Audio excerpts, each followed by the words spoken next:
Welcome back, everybody, to another Hangout and Hobby. I am Richard Siegler. We are waiting on Mr. John Lennon. He will be here in just a bit. He is finishing an article on the brand new Dark Angels book that is coming out this coming weekend.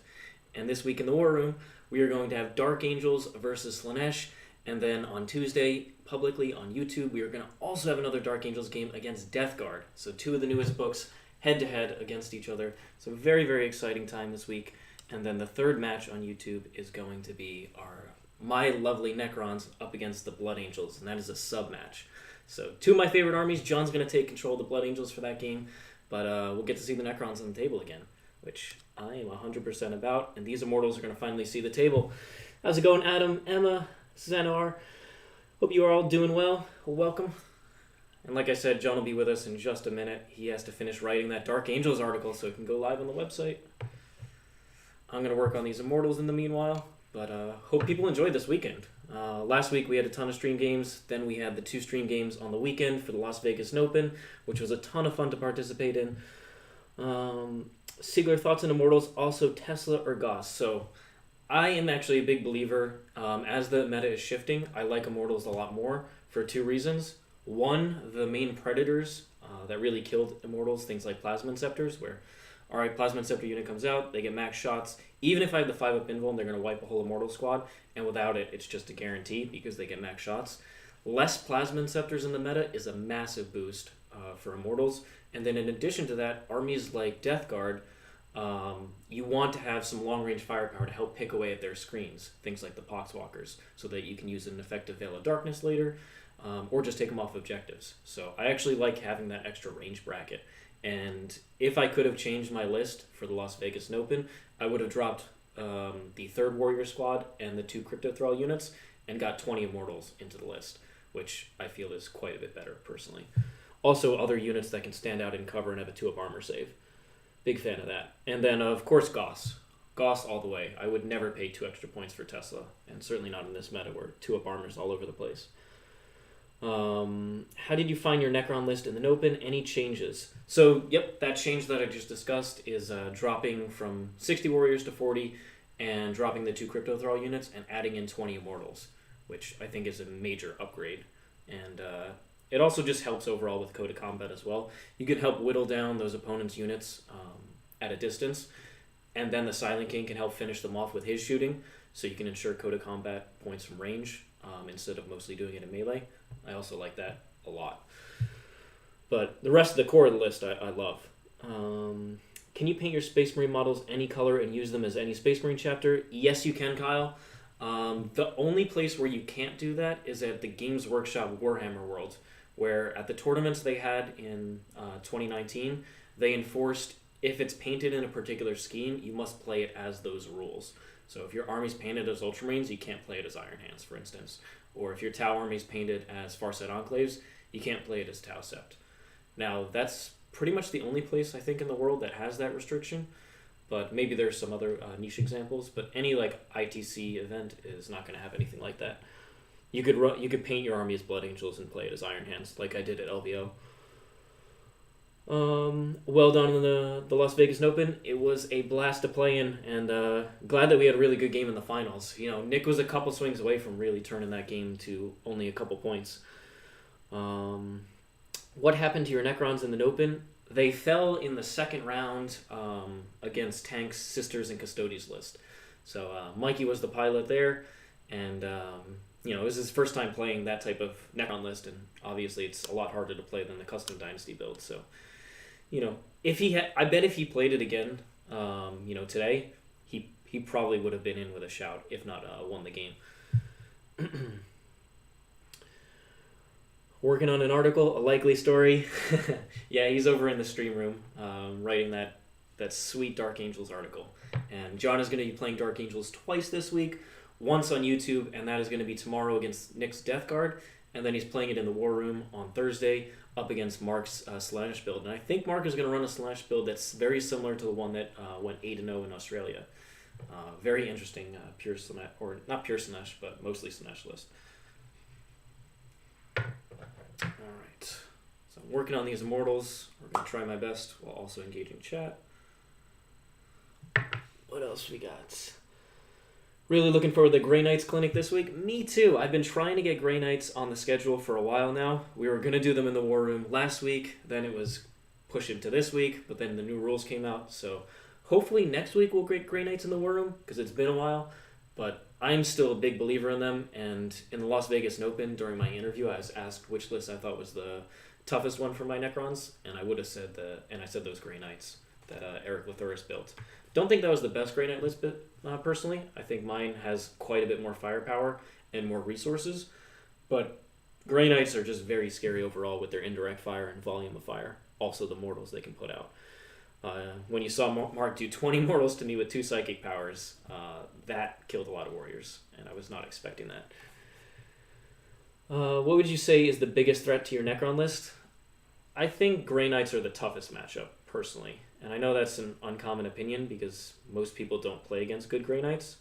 But I think if I played my Grey Knights into my Necrons, that's an extremely close game. And it's going to come down to mission and, how defensive I can be, how much damage I can take on the warrior unit without it completely evaporating. I can probably take the full firepower of the Paladins, but it's no guarantee. They might just wipe a warrior squad a turn, which is not what I want. They're also very good into the Lich Guard, too. I can't just hide them behind a midfield ruin and use them as counter-assault.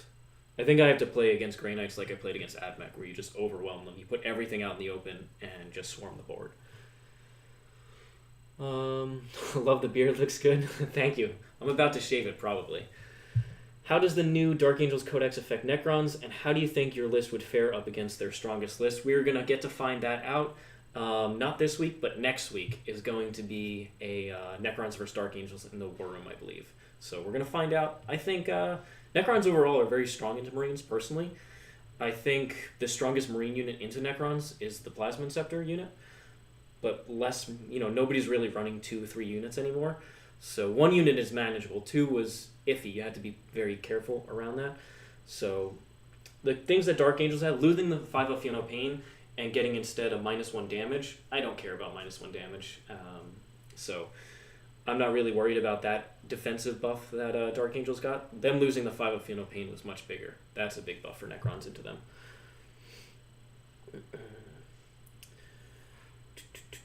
But yes, we're going to see that exact matchup next week, which I'm excited to play. John has been harping on about the Dark Angels for a while, and he's very excited to see how strong they can be. I don't know if he thinks they're stronger than White Scars just yet. I think he wants to play a few games with it, the new rules first. But definitely top 2. Do you think the Space Marines underperformed in the Open? Only 1 game won, only 1 made to the top 8, none in the top 4. I think the Marine lists that were put into the Open, mostly those Blood Angel lists, were very monodimensional.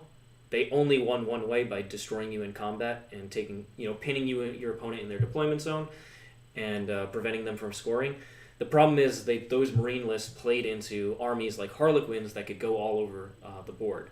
Now, Blood Angels ended up taking that, but then they played against Sisters, which have very good board control and power units that are a lot cheaper than the Blood Angel units. So I think, overall the Marine lists that were there weren't the absolute best. Like John's White Scars list, I think, is the best you can get, but it's very difficult to play. And any mistakes that you made are extremely punishing. So I think Marines could have done better, but I don't think they are, far and away, invincible. I don't think that. And as we get these new books, I think the meta is starting to even out. Like I think Death Guard overall are very strong into Marines, especially on the 5 objective missions. Hey guys, this weekend was a ton of fun. What are your thoughts on the Grey Knight Purifier build? So I have been running a Purifier build myself over the past couple weeks. I ran into Nick's White Scars, and I had been planning that idea in December. So I want to play them in the War Room probably not next week, but maybe the following week. And I think it's extremely powerful. What's so good about the Purifiers is they have that 1 CP strat where once they are targeted in a turn, they get a 4-up invul for the rest of the turn. So if you pop it in shooting, they still have it in combat. and that stacks with +1 save from Sanctuary or the +1 save from the Warding Stave for 3-up invuln. You can throw -1 to wound on them. So you can have your really powerful indirect fire shooting unit, either the Paladins or a big 10-man purifier unit, sitting out of line of sight getting all the offensive buffs, and then you can have a unit sitting out on the objectives with every defensive buff and a 3-up invuln. So I think that combination really helps Grey Knight's board control. So I'm a big fan of the purifiers. It also lets you get extra special weapons in too. I've been running 30 purifiers, each with 4 special weapons. So I can either combat squad them and take while we stand, we fight. So it's very difficult for my opponent to kill all 6 of those units because I can just hide a couple of them. And if they don't finish a unit off, I just gate it into my backfield. I think Grey Knights are very, very strong. 2 Dark Angel games this week. That's a lot of chaos coverage. We'll see what John says when he gets here. But yes, Haunt the Fallen and Dark Angels are indeed a chaos chapter. Biggest mistakes the second Necron player made in the Nopen. If I was playing that game, the first thing you need to recognize is the secondaries that Tank picked, which is Domination. All you need to do is hold 2 objectives. Give him a 0 on Domination if you go first. Otherwise, give him only 3 points if he gets to go first. I see Tank in the chat, so these are my thoughts, Tank. So recognizing what secondaries he picked, and then how Tank deployed. He'd put half his army up top, half his army up bottom. Just ignore one side of that and just focus exclusively on the bottom side. Mikey just threw away his turn 1 movement phase. He should have veiled the back unit of warriors up, shot into the custodian guards in the ruin, spent 1 CP to ignore cover, 1 CP to 6's auto wounds, and on average you'll kill 2 or 3 models there, which is plenty. Declare the charge into the sister squad, and then use that charge move to pile in onto the objective and make sure that Tank doesn't get a 15-point primary turn. And then from there, you just push completely on that side up towards Tank's home objective. And if he wants to walk all those custodian guards and the Repentia back down from the top side, so be it. But they're not going to hit warriors for another, you have 2 turns of safety, basically. And that board was wide open, so overwatching in the middle of the table is super easy with those full rerolls from the Silent King. Mikey just needed to hide the Silent King 1 more turn and let the warriors be in the middle of the table so they could just go after those Retributors on his turn too. But I think if Mikey just played the matchup again, it would be a very close game.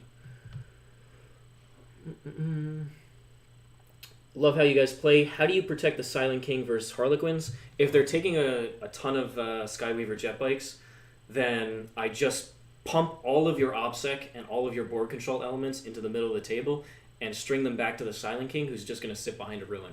The bikes are awful into Necron warriors, and if they're running 18 Skyweaver bikes, there's a lot less stuff in their list. So you can kind of overwhelm, kill the troops that they do have and the transports, and just let the bikes exist in the middle of the table or on the flanks and just ignore them. So honestly, if they're running that many bikes, I think I'm just going to run them over on the mission, and I can let the Silent King be a late game piece for me. Just leave him there as an extra threat. Those are the matchups where if I'm going to hide the Silent King for like 3, maybe even 4 turns, probably 3 turns, unless I can start tagging those Skyweaver bikes, I'm really not going to pick Code of Combat. Instead, I'll go for more board control secondaries.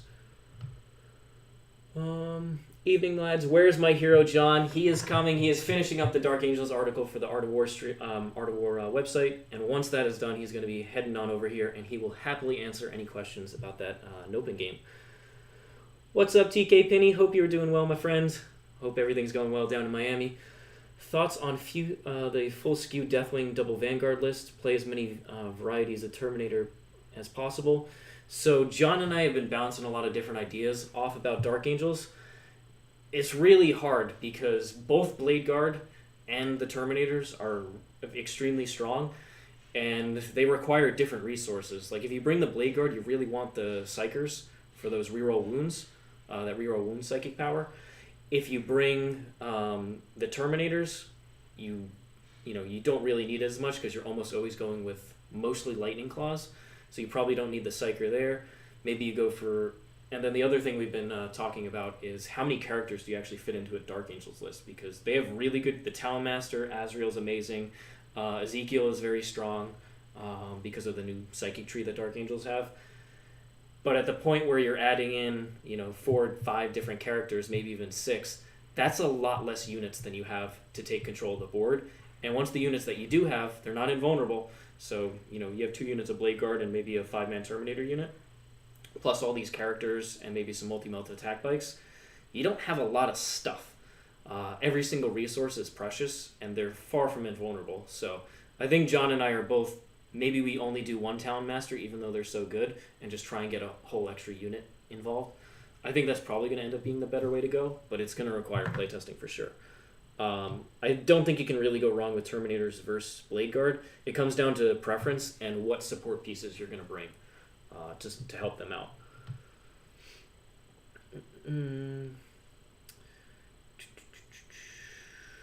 What else we got? Do you think Dark Angels are problematic or just very good? I'm going to have to see them on the table, honestly. I think the rules that they have are very strong. They did receive nerfs in certain places, so not having a 5-up Phenol Pain, that's amazing, especially for armies that don't care about -1 damage. So Necrons, once again, in an amazing spot. I'm very happy, and we're going to put that matchup on stream. This week we have Dark Angels versus Death Guard tomorrow, and then in the War Room, Slanesh versus Dark Angels, and then next week, Necrons versus Dark Angels. So they're going to run the full gauntlet of top-tier armies, and we're going to see how strong they are. If they win every single one, maybe they're too strong, but we'll see. I also think if you overload on the characters, Dark Angels are similar to Death Guard, where they're a lot stronger on a 5-objective mission with a central objective than they are on the spread-out objectives.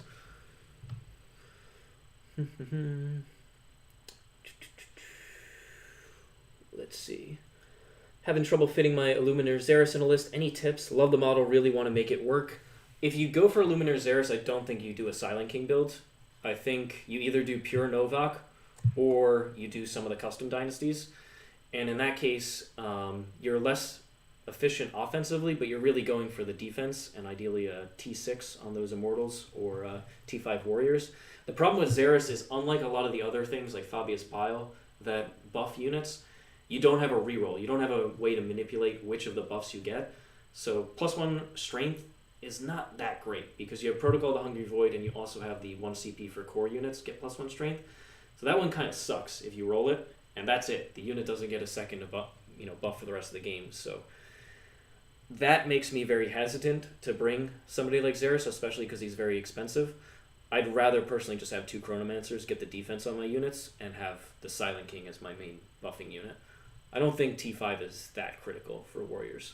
T6 Immortals is very nice, but he's so pricey.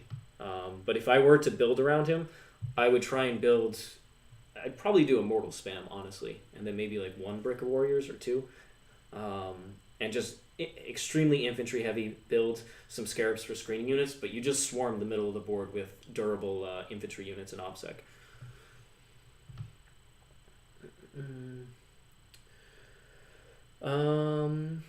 How's it going, everybody? John, once again, is going to be with us in just a minute. He is finishing up an article. Are Deathwatch a worry for Necrons? Deathwatch are very strong. I don't think they're that concerning for Necrons. They do have that strat where you get -1 on reanimations for an attack sequence, which is powerful, but it's only 1 attack sequence, and the scariest units they have are Plasma Inceptors. However, if you're playing Deathwatch and loading up on Plasma Inceptors, like you were before Death Guard, you're going to struggle if you ever play into Death Guard. So I think even Nick, before the Death Guard book came out, he was down to 1 Plasma Inceptor unit with the 5 Heavy Intercessors. That's manageable for Necrons, at least. Because you can either try and tar pit that with Scarabs, or you can just play around its short range. So that if it gets close, you can always counter assault with the Lich Guard, and they will nuke that unit if it's whittled down and shooting.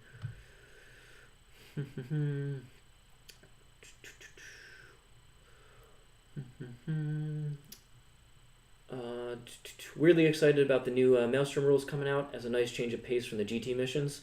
Yeah, and I hope during the summer they do once again come back to a chapter approved and add in either a brand new set of missions or redesign the current ones to make them a bit more balanced, because I think there's a couple missions on there that either severely favor first turn or have secondary options that are way too easy in comparison to the other missions. So I hope they end up either editing those or replacing them with brand new missions. Most of the missions are good, however.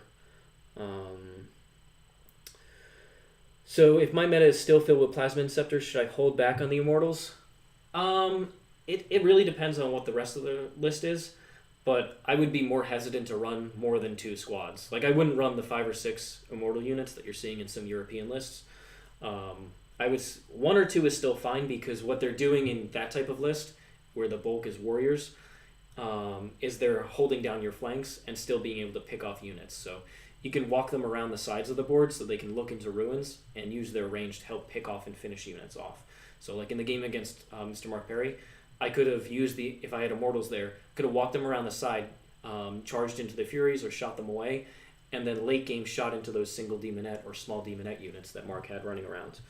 So I still think they're very strong for that, even if there are a lot of Plasma Inceptors in the meta. The other thing is they're 2 attacks base, so with the Novak strat, 3 attacks. 10 guys put out 30 attacks, hitting on 2s, rerolling 1s with the Lord, and then rerolling wounds with the Silent King. They are actually really powerful late game as a melee piece. AP1 with Novak. Any plans to play Silver Tide 2 against Tank Sisters Custodies list piloted by John? Would be dope to see that happen at some point. I would be thrilled to see that happen. We could end up seeing maybe somebody who's a top donor for the channel getting to choose that. That would be amazing. Last month we had Gundam and Mr. Weeb as the 2 top donors, so they are both going to get to choose a stream match for this month.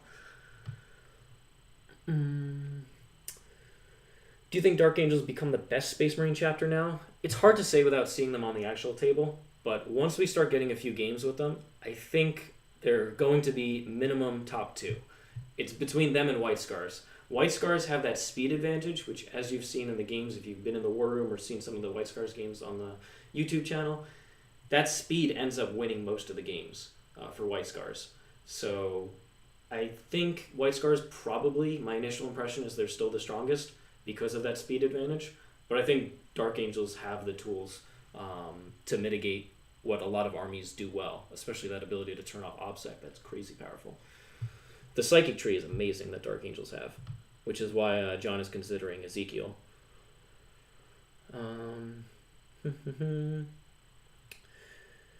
Siegler deserves some extra credit for doing this job. John was supposed to be here a little while ago, but he's not as quick of a writer as me, so I'll give him some extra time. Outflank the Silent King versus 2 full payload Manicores. Depends on what the rest of the list is. If you're playing against Pure Guard, no.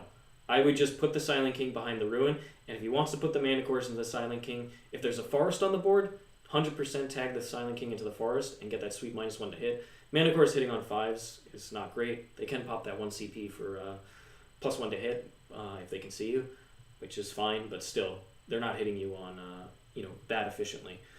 And yeah, they'll take down the Mineers, but really what you want in that matchup, if it's against Pure Guard, is you want to wrap the Guardsmen. Go for double wraps each turn and just have more OBSEC bodies on the objective. Try and kill the board control as much as possible and start tagging and wrapping tanks. That's how you can beat a Pure Guard list. And when you use your charges to help screen out the plasma that will come in, all that stuff. So if it's a soup list, then it's a bit harder, like if they have Repentious, like the list John runs, Imperium Soup, then it's tougher. I still think you start them on the board. That list can only kill a couple things each turn. So if they're going to put all their firepower into the Silent King, my board control is a lot stronger. And that means I really have to emphasize getting a primary advantage. So I don't think you really reserve the Silent King ever. It's too many CP as well. Maybe if there was literally no terrain and you're playing against like a crazy AdMech gun line, maybe I would do it then. But why am I going to an event without terrain? Seems like yours and TJ's list, if you guys were playing all the games with it, would have had a far different outcome on the tournament. Thoughts? I mean, to be fair, what ended up happening was that the people who won the round 1 matchups, 4 of the people who won the round 1 matchups got to play their list a second time into somebody who had never played the other list. So they had an immediate advantage going in. I think, and we talked to Peter and some of the other guys involved, that if we were to run something similar again, we would have it so the original list creators could help coach the people who are playing the list for the first time. So I would have been able to actively help coach Mikey up, and that would have made the game very, very close, I think.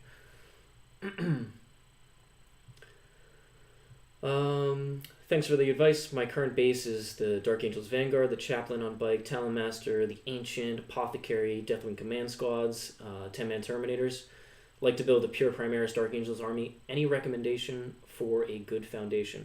So the Dark Angel list there is super solid. I think the Deathwing Command Squads are amazing with the secondary that they got, where you pick an objective, you pick your home objective, and you just sit the command squad there the whole time, out of line of sight. You're going to just get 15 points. Crazy good, which is a little unfortunate because I was hoping they'd start slowly toning these secondaries down, but apparently they want every faction to have an automatic 15 points on secondaries. And then recommendations for pure Primaris. I think if you're going pure Primaris, you're going for a Blade Guard core over the Terminators, but you're still going Inner Circle and trying to get as many of those buffing characters. Now, pure Primaris means you're not getting Talon Masters, which is a huge deal because they're so good, and you're not really benefiting from multi-melt attack bikes, which are also a very powerful tool. But you'll be running Plasma Inceptors for sure. Pure Primaris probably isn't the absolute most competitive, but Blade Guard is going to be your core, Inner Circle Blade Guard. You and Mark played a great... thanks so much for that $5 super chat, Clown Mode Groiper. You and Mark played a great Nopen game. When you saw his list, what decisions did you make with the deployment secondaries and target priority? So heading into the matchup, I thought on paper I had a favorable matchup into the Slaanesh Demons simply because my army has good screening, very efficient shooting, and I'm also good in combat. So because I'm so well-rounded, and Mark can't ever deal with the Silent King until he's in combat, and even then he's always going to be dealing with him on my terms, I thought I had an advantage there. So I needed to make sure I was able to maintain that list advantage on the mission. And the mission favored Mark. So what I had to do, I deployed very centrally. So if Mark over-committed to one flank, I could shift that way and also control the other side of the board because I could Veil of Darkness up to that side that he didn't commit heavily to. So I kind of forced Mark and his deployment to also spread out across, which meant I got to deal with his army in piecemeal. So my warriors got to focus on his demonettes, the Lich Guard got to kill the fiends, and then focus on Shalaxi, and then the Silent King came in and sweeped up the Demon Prince and the Exalted Keepers. So it kind of went exactly as planned. With the secondaries, I picked all kill secondaries, so Mark could have technically hit all 4 characters just behind his home ruins in his deployment zone. The thing, if he did that, though, is I get complete control of the middle of the board and I start obsecking his home objectives because his only thing stopping me from dominating primary is his obsec, and if that's the stuff that's out on the board, I'm going to kill it in the first 3 turns, and keepers cannot kill enough warriors by themselves, so I'm going to keep obsecking his home objectives. So I would have won the late game on primary and eventually made it back on those secondaries, even if I didn't max them, but because of the way I knew Mark had to play, I preferred picking the very safe kill secondaries, which I would get at the end of the game.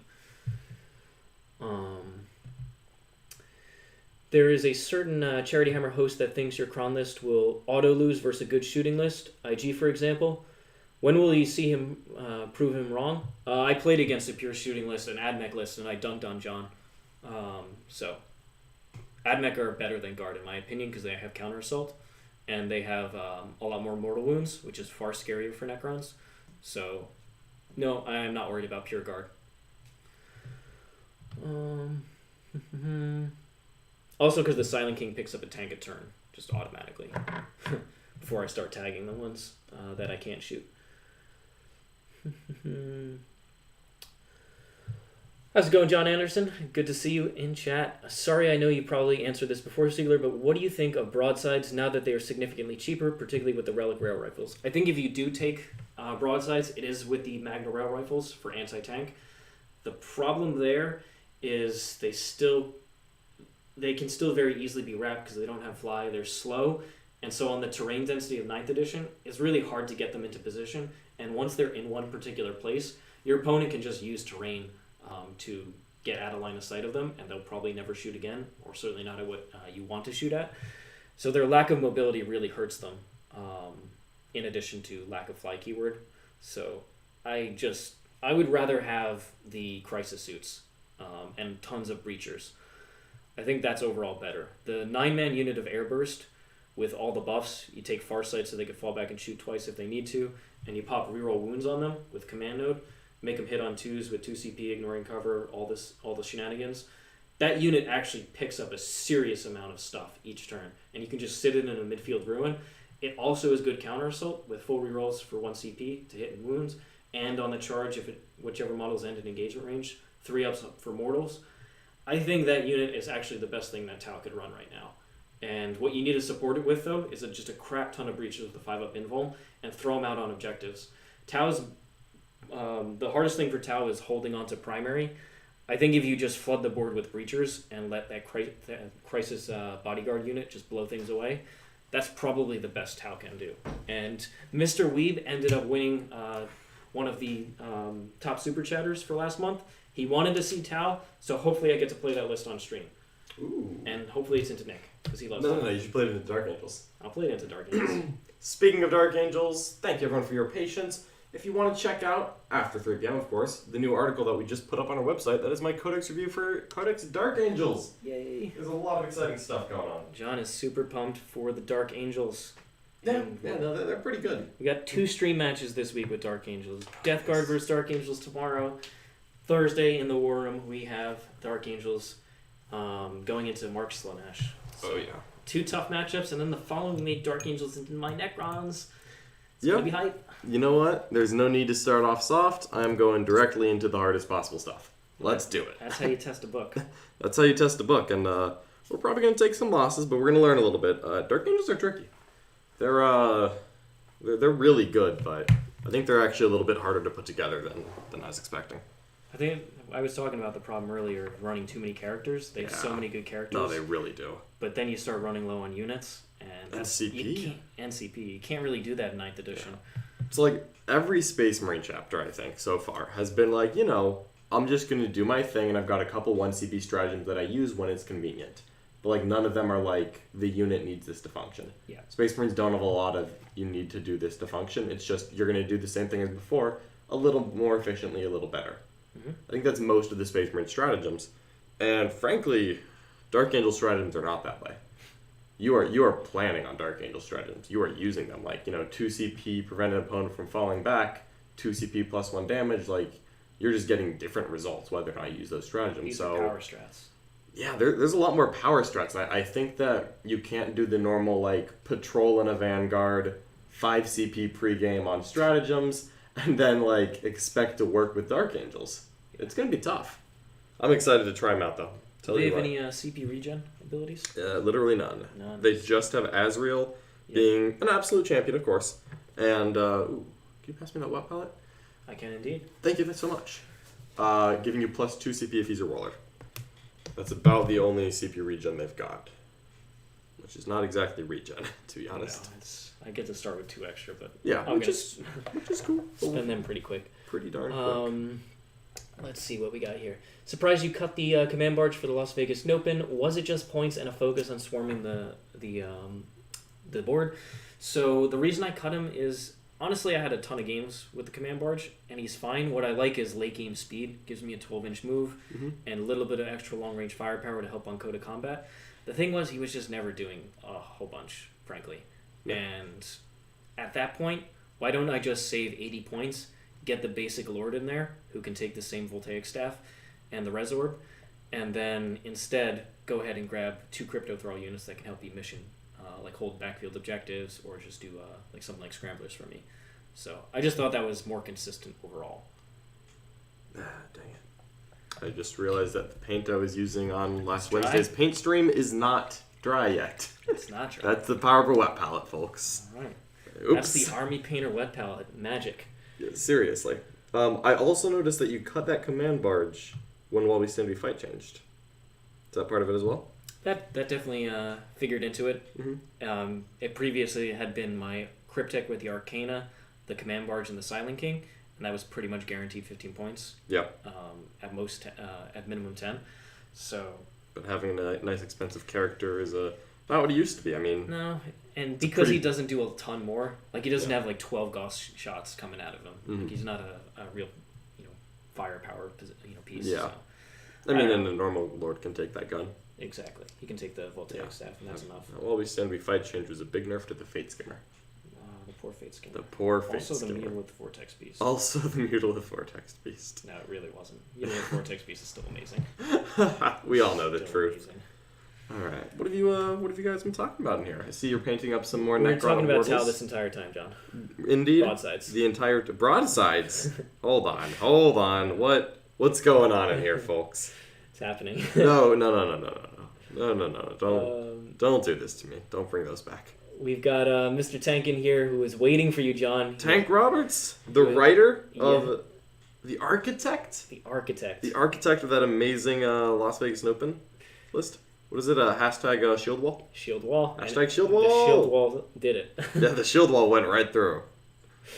One thing I think would be very cool would be to see... Oh, yeah, people were asking about seeing if we could do Tank's list first, my Necron's list, see what it would look like. And we said, if you're one of the top super chatters for next month, you can make it happen. That's one way to get it done. Let's see. Don't you think that'd be kind of sad? Like, just like watch your Necron list lose again to the same list, like back to back? I don't know, man. I don't know if you want that. Just wouldn't, John. Just wouldn't. Okay. Should Codex secondaries be banned in competitive play? How many more broken secondaries before the armies with no 9th edition book just start 15 points down? No. I personally think they should wait until every Codex has them. Or they should do what they did for Chapter Approved in 8th edition, where they publish like relics and one relic, one warlord trait for the factions that didn't have one. Yep. They should do the same. Give each faction a secondary. A decent secondary. Yep. Just right now. That's my take as well, is that they should just put out a quick little thing like that. I actually don't think that they should remove them, because frankly, once you follow that train of thought, well, why not use any codexes until they're all out? There is an advantage to having a new book. Trying to pick and choose which parts of it we're mitigating, I think that is... I think we just narrow the gap. Yeah. Narrow the gap a little bit. I think GW should do something there. Maybe when the next time they put out a GT back, which I would imagine they're going to do one every year, kind of like they used to do Chapter Approved. That would be my uninformed guess. But yeah, I mean, they are strong, but also the armies that have them aren't the only ones winning, is the thing. While I agree that there are some very good ones, the Dark Angel secondary looks really good. Blood Angels had a good one. Space Wolves have a pretty solid one. Necrons have a couple great ones. And yet, those armies are not just dominating the field. And I don't think that we should even consider taking, stances like that unless it's something to the level of, the old Iron Hands Codex. But frankly, I don't think any of the new codexes have a win ratio above, 53, 54%. I'd have to check. I don't want to... Yeah. I know Space Marines are at, 51. Yeah. So... I know Harlequins for a while had the highest. Them and Slanesh had very high win rates. And then, Sisters as well are really up there, but none of those actually have the Codex-specific secondaries, so I'm kind of inclined to wait and see. Let's see. We've got Gundam, $5 super chat. Thank you so much, Gundam. Soon may the Tendy Man come to take our rockets into the sun. Diamond hands and hold. Oh my god. What? That is quite a few references to the GME Reddit action that's been going on for the past week or so. Okay. Diamond hands is it's about all the people behind the keyboards. Okay. I personally have not invested any money there, but if you are, best of luck. I'm clearly not on the Reddits enough. Yeah, clearly. You spend too much time painting. You need to spend more time memeing. And we have RVD One of a Kind. Welcome to our membership. Thank you so much. Really appreciate it. Thank you, RDV. Been a long-time supporter of this channel, both on Twitch and now on YouTube, so thank you. We appreciate your support. And we've got Mr. Matt O here with a $10 super chat. Even though it lost, that Drukhari list did a lot better than I thought it would, and with a Codex coming, I wonder if they could reclaim their rightful place on top. See, now that would be a fun one. When we get the Dark Eldar Codex, rematch into Custodians and Sisters. I think that would be great. I think that would be great. A little rematch of the Las Vegas Open Finals. That would be exciting. Yeah, I mean, the Drukhari were impressive. Those Reapers did absolute work. Oh my god, those Reapers. We actually need to get those. We were just using some different color Ravagers, but man. Yeah. We should get those. Oh, this is actually scary. Whoops. Yeah. Now, we don't know what the custom traits are going to look like in there. in there, but honestly, really like... need the +1 to wound, frankly. Yeah. Well, I mean, honestly, though, like, the Dark Eldar custom traits were kind of panned as being absolute garbage, which across the board they are. So Especially I wouldn't... the combat ones. Especially Jeez. the combat ones. So I really wouldn't be surprised if GW keeps the good ones and makes the bad ones better. Like, I don't expect any nerfs in that aspect. But, you know, they could always replace it with something else that's better. But still, I was quite impressed with some of the things that they were doing.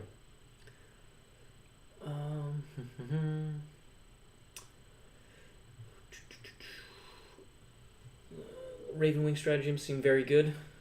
I would agree. Ravenwing got a lot of love. There's a lot of really cool things to build on. My biggest, I don't want to say problem, because I am very excited about Dark Angels. There is more stuff in that codex than you can put in 2,000 points. Like, straight up, like, you cannot do all of the great things in there. And if you try, you're going to have, like, 12 models. Yeah. Like... Yeah, you know, John was just, you know, rattling off a list to me, and it was like, that has, like, 4 board control units, John.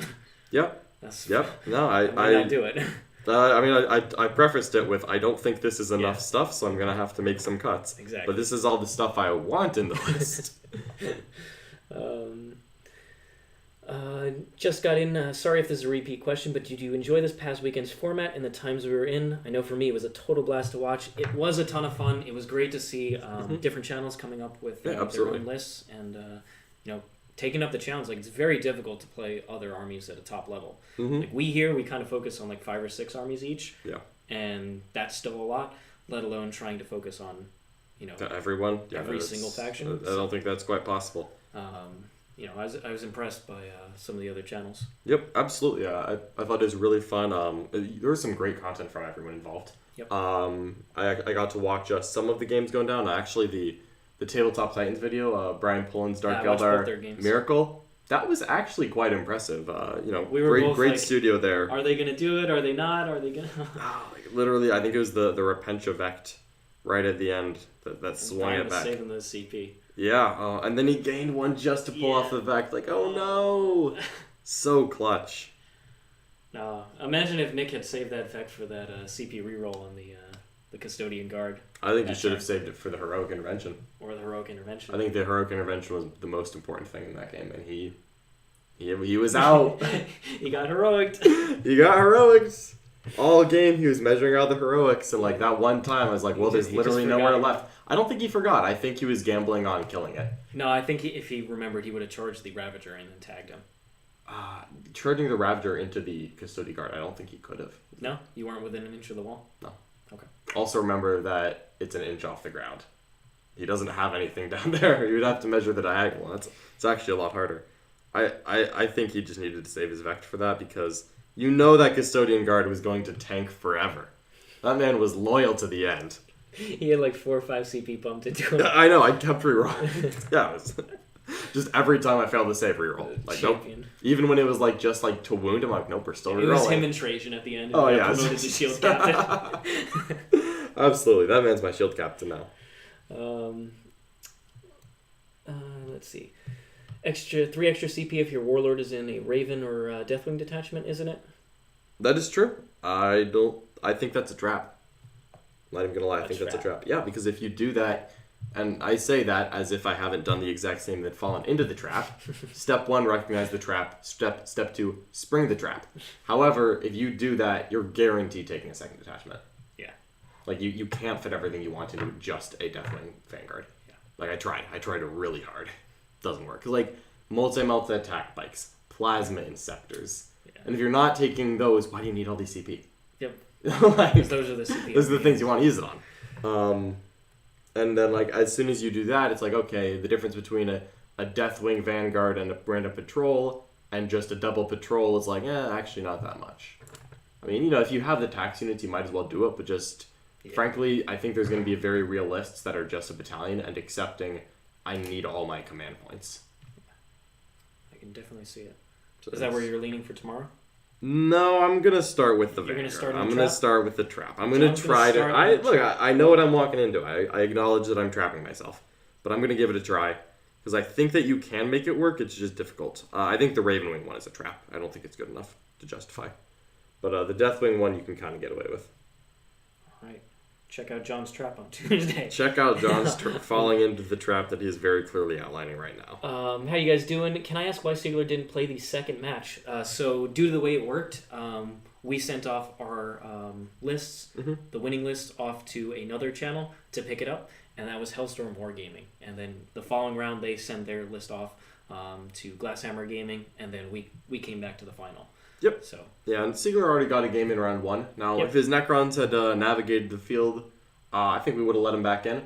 But, Siegler was kind and wanted to let, Nick and I, since we were behind the camera for the first game, let us have a little show in front of the camera. Yeah, we wanted each of us to represent. Absolutely. The art of war, so. And we had a ton of fun doing so. I feel like John could have played the list very well. Of the Necrons? Based on how many games you played against me. I have put a lot of games into it. Maybe it'd be just the different stratagems that I have access to. There's how to use the command protocols. Yeah, I'm basically if I thought that the Necrons were even close to getting in that game, I was gonna sit down. Like, if they made it to game 3, I was gonna put game 3 on, watch it, and just have the Necron Codex open the whole time. Yeah. Just to get ready. I would have just written out some tips for John. That's okay. I actually did the same thing with Tank. As soon as we knew I was playing his list, I just messaged him. I'm like, all right, I'm pretty sure I know what's going down. I play Custodes, I play Sisters, but let me know what you're thinking here. Siegs, what's the spiciest choice you would put into your Necron list? Spiciest? If you wanted to get extra spicy, you could put, I believe you can, in the Supreme Command Detachment, use the Dynastic Advisor role to put a Technomancer in there and give him the cloak to heal. So you could have him just sit next to the Silent King and heal him. D3 each turn. Is that worth it? I don't think so, but it would be silliness. It would be spicy. The other way to do it is take a Zerikin detachment and then bring Tomb Spiders with the heal ability, and then they could just sit back and heal the Silent King too. So there are ways to heal it. Like, I've thought about doing it. I just don't think it's worth the points, frankly. Well, that's because your Silent King literally never fails saves. He fails one. He failed one. No. 4 ups. Boom. This is the Silent King, John. He's gonna reign over this stream channel. I'm unacceptable. Unacceptable. I think John's biggest rival is the Silent King at this point. Yeah. Right? I just want to play him with my own armies. Like, that's all I want to do. I just want to just put Manticores into him and just watch him evaporate. He just makes every save. John rage quits the game. I'm literally done with 40k, But yeah, Silent King is an absolute boss. He knows. The machine code goes straight in. No. No. Absolutely Dynastic not. protocols. Absolutely not.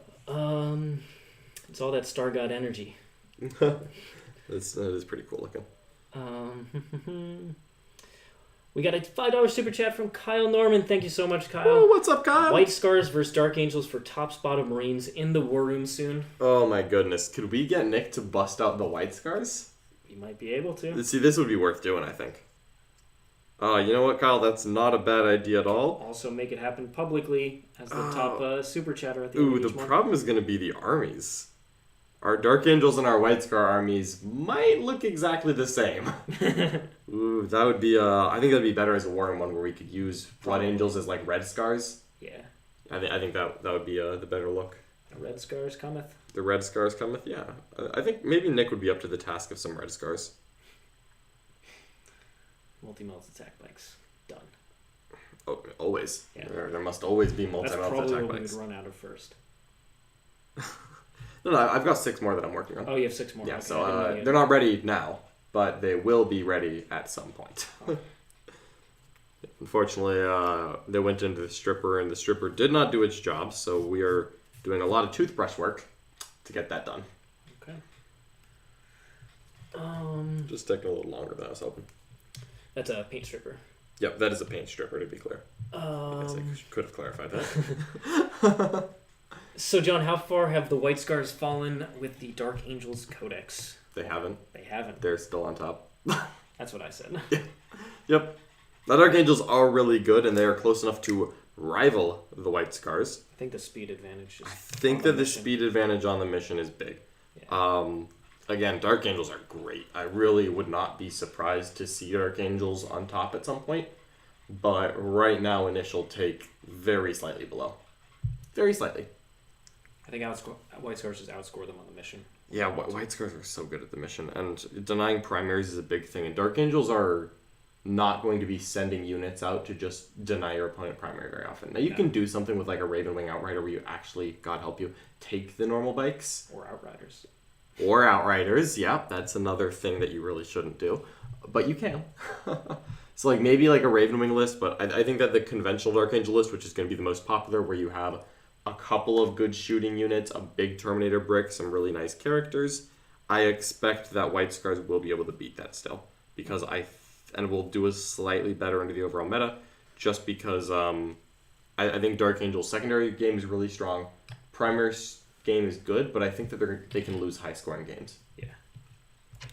We're preventing the opponent from scoring if you run into someone else who has the exact same, like, a built-in while we stand, a good secondary, especially on a mission that just has easy secondaries, because there are some of those. I think that's a problem. All right, we're going to get some paints real quick.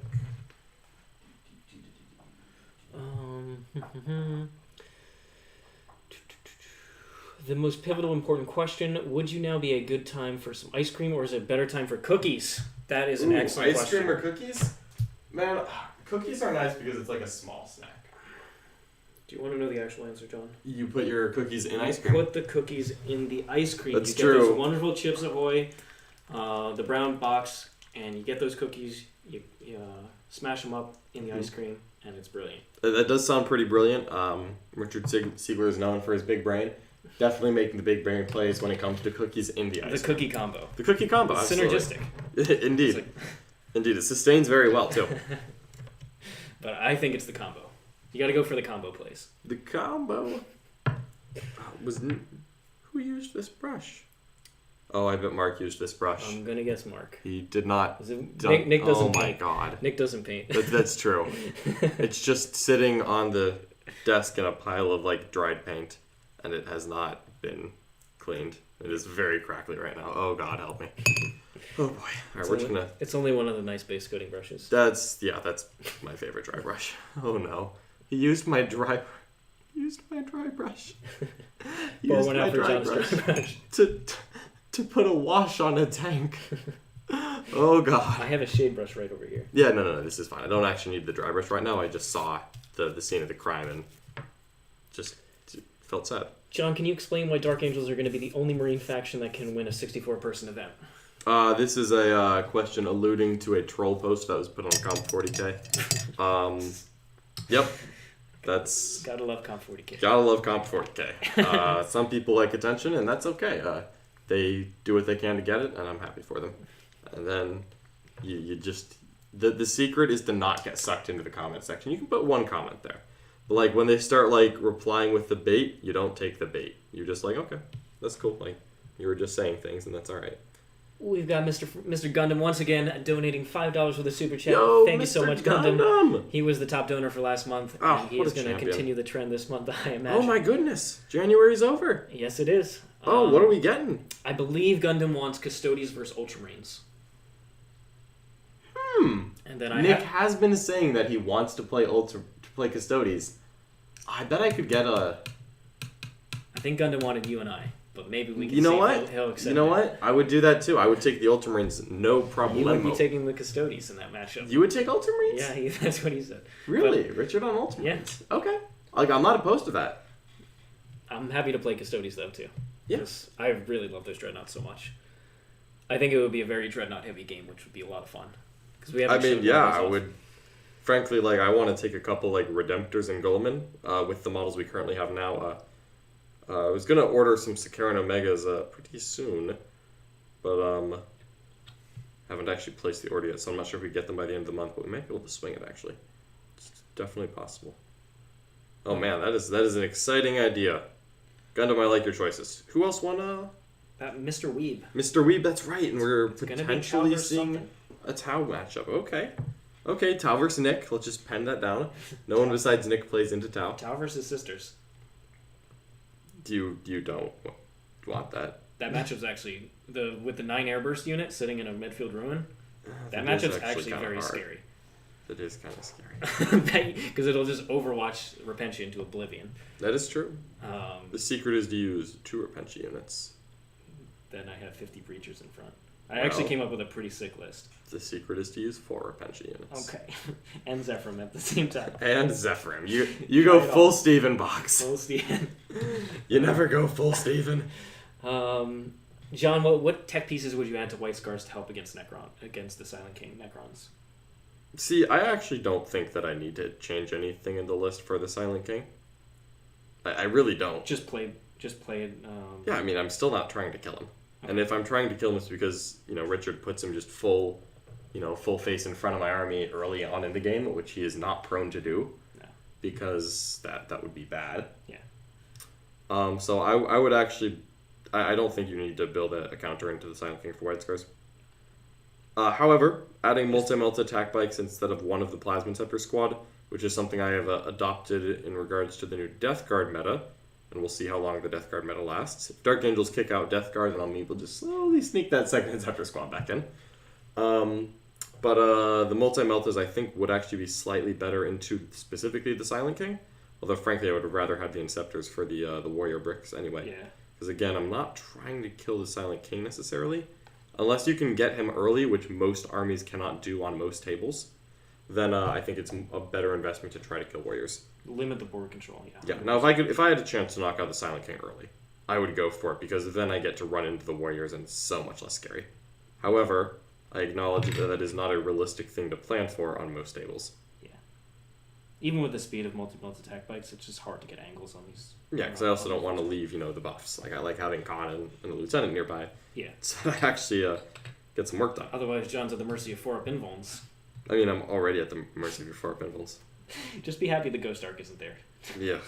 Yuck. Between the two of them. The Galatas slapped him down so hard, he's gone. Get out of here. Which was more annoying, the Silent King or the Ghost Arc? Because the Ghost Arc took like your whole army in combat. See, like, it was definitely the Ghost Arc, because the Ghost Arc just, like, math dictated it died a long time ago, and Siegler was like, what if I don't? Which is, par for the course. It's just usually in a different way. It usually spikes 5-ups, and 5-ups are rolling 1s, which he makes 100% of all the time.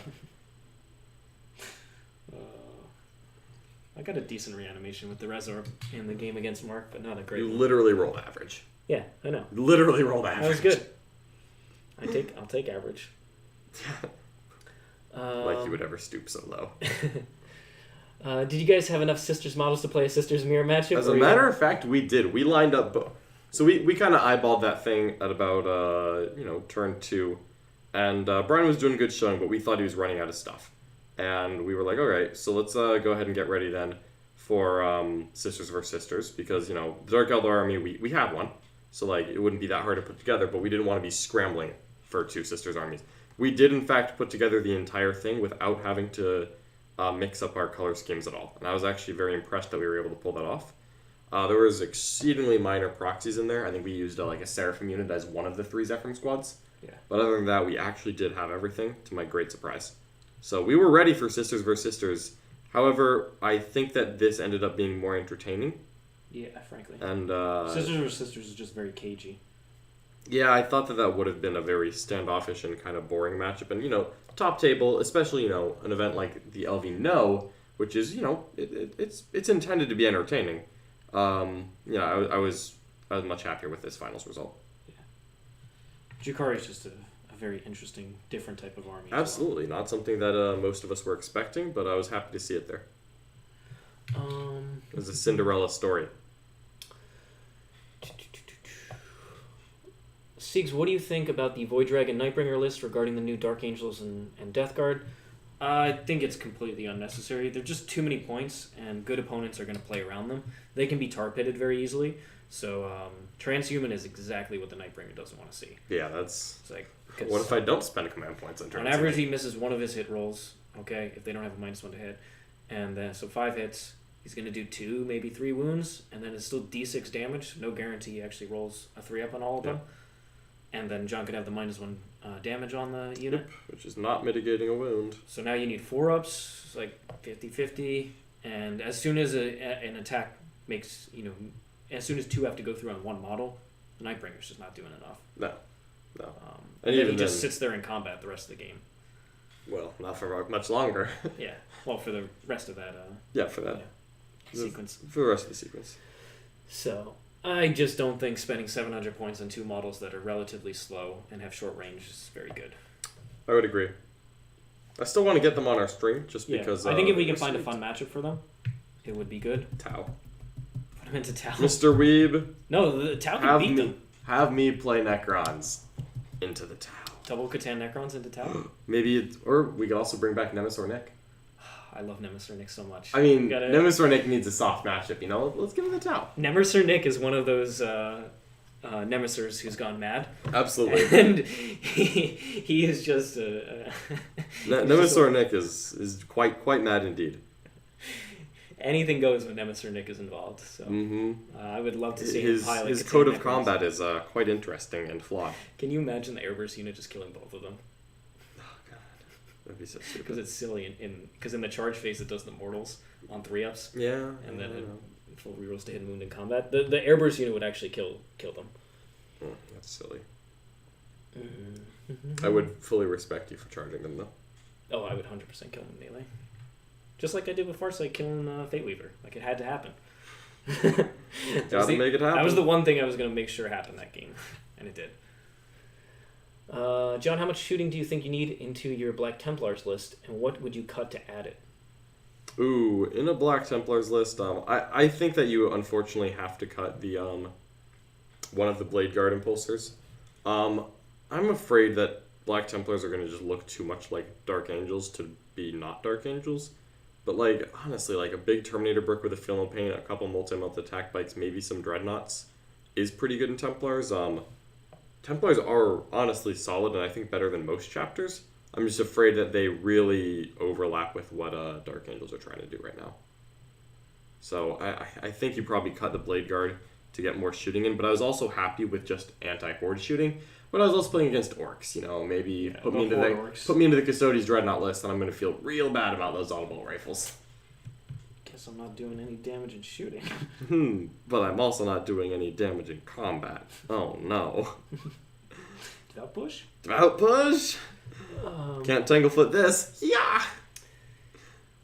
Did you already talk about the Nopin? We've been talking on and off about it, but if you have any questions, do feel free to ask in the chat. Put them here and we will talk What about models them more. am I painting? I am painting some Necron Immortals. Yep, and I am painting a Blade Guard Ancient, for anyone who is curious. I've had this man, well, for a while, Indominus, and he kind of got, like, the blue and the white done, and then I gave up because I dropped him He from would the have been list. very good early on if he had the Ancient keyword, and then he was less good. Yeah, then he was less good. And now... Now he has the Ancient keyword, and he has the Deathwing keyword if you, cough cough, you know, are into that. But, Are you running a Blade Guard Ancient then? I am, yeah. So He's the cheapest of the several Ancients that one can take. you think you're going to go the Blade Guard direction over the Terminators? No, it's a Blade Guard Ancient and Deathwing Terminators. Oh, okay. He's So the cheapest Deathwing Ancient you can take because all the normal Ancients don't get Deathwing. So you either have to do a Terminator Ancient or a Blade Guard Ancient. And He's cheaper than the Terminator one. yeah, you save like 10, 15 points, I think. Okay. And like admit, like the Deathwing Ancient is better. But like when the list is 2010, it's like, okay, well, this is by far the best place to cut it. Just going to happen. Like this is just going down. Sorry, buddy. Based on this weekend, do you think Dark Elder will/should keep Vect in the new book? I find the mind games it does to your opponent are great. I like these kind of things existing in the meta. Now, it's always frustrating to play against. However, frankly, I don't think it's broken. For 4 CP, I think it's fine. 4 CP, I agree. 4 CP is hefty. And you also still have to roll, and you can't re-roll that now. So And you when can't roll re-roll the it one, now. It's gonna hurt. So bad. Nick didn't do it, but I thought it was gonna happen on the second time. I was just waiting for the one to show up and then him to be like, nah, he doesn't get an easy excuse. yeah. No, I'm actually okay with Vect existing on the more fragile factions like Dark Elder and Cult. I don't think that White Scar should have Vect. I don't think that Death Guard should have Vect. Yeah. But Genestealer Cult, I think it fits really nicely with the glass cannon armies. I think so. I'm okay with Genestealer Cult and Dark Eldar having it. Of the various, like I can't think of any Imperium armies that would want it. Maybe, honestly, I like it in like an Inquisition sense. But also, honestly, like Kodia's kind of already soft does that anyway, so I think that's good enough. Yeah. I can't think of any armies that I would really add it to other than maybe like Zinch. Yeah, I could see it with Zinch. I could see it with Zinch. If you take Fate Weaver and he's the Warlord, yeah, you get access to this strat. Yeah, Fate Weaver's Fate Weaver's Warlord trait is a once a game vect, and nothing else can have that. Like I don't want some stupid pink horror on a disc flying around being like, I have vect. No, Fate Weaver. All right. Specifically, Fate Weaver gets vect. Like that's his ability. I'd be down for that. It'd be interesting if they gave. Yeah, it'd be interesting on data sheets if they gave you extra abilities, but you only get them if that model's the Warlord. There's a couple like Azrael's. Yeah, the CP. Yeah, CP. Mortarian's literally reason for existing. Whoa. We've got a debate going on here, was started by Ashley. Ice cream isn't very good, so cookies win by default. This is absolute heresy. Ashley. Oh my god. Does she go in the anchor right now? How did she get out? Put her back in. There must be penance for the crimes of this magnitude. This must be redacted by the Inquisition immediately. Oh my god. Oh, the interrogator chaplain would like to know your location. Ashley. Do you think Dark Angels are as much of a problem as the community is making them out to be? Nope. Frankly, I think they're really good, but like... I think they're like Death Guard, where they have extremely powerful rules. They're one of the best books to come out so far. Yeah, they're great. But they're not towering over... No. They're not making it impossible for some... Now, there's some armies at the bottom that are just going to struggle, period. But that's not because Dark Angels are powerful. No, that's because they struggle. Yeah, that's because their own stuff is weak. Richard, what do you think of Xandrix? Soup could be competitive like the Xeric lists. I would love to run that dynasty with Xandric and Imhotep in them. The problem is it really wants to also do warrior spam, but it just doesn't do it anywhere near as well as Novak with the Silent King. Yeah. So the just sheer efficiency you get from the Silent King makes the difference.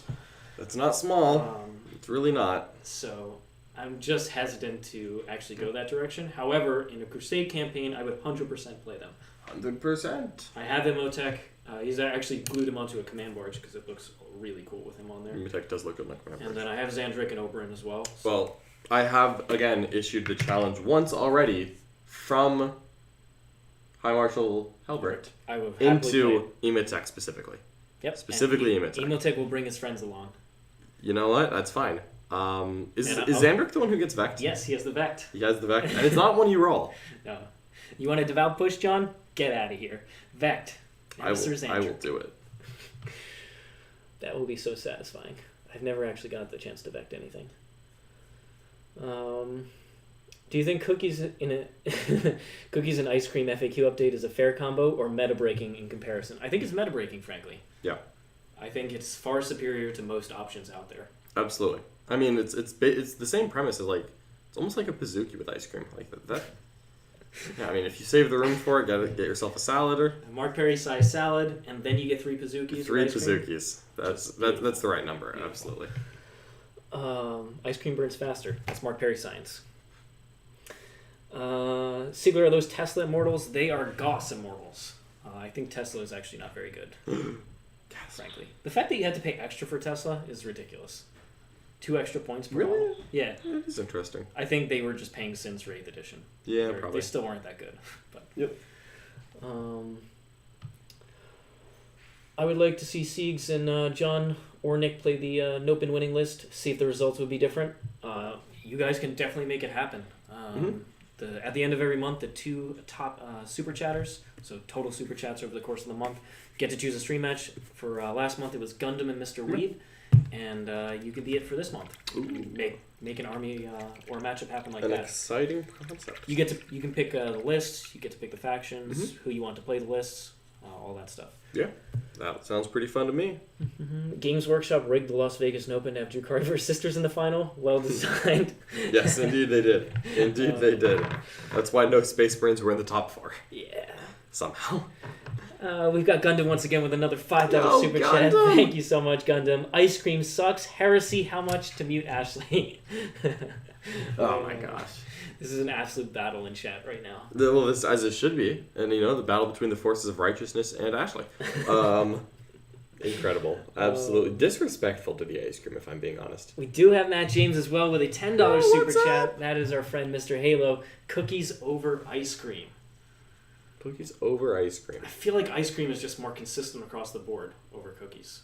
Yeah, but There's some really bland cookies out there. See, the thing though is that Even cookies vanilla is make a good snack. Ice cream is like okay, you can have like a bowl of ice cream, but like I mean, ice cream isn't a meal though. no. It's a heavy snack. Like a cookie is like every time you walk by the pantry, you grab one. John, we know. You on. grab one every 5 minutes over the course of 2 hours. Every time I walk by the door. That's called a sleeve of cookies. That's not really a snack. It's an extended That's a heavy snack. That's an extended snack. It's spreading the love out. Ice cream's all at once. John's a heavy snacker. You don't have one bite of ice cream and put it back in the freezer. John is a perpetual heavy snacker. Yeah, I mean, what am I, the Duke of snacking? The I'm not a funny thing baron, is, I'll but walk around the house and there's open crackers all over the place, and it's like, John. John is present. He's in a different room, but then he'll switch back at the crackers. Yeah, do stuff I'll come there. back. He'll have a different snack for a different room. I'm always busy, always on the move. You gotta have like snack stories all over the place. John's brain is split in two things: snacks on the one hand and 40K on the other.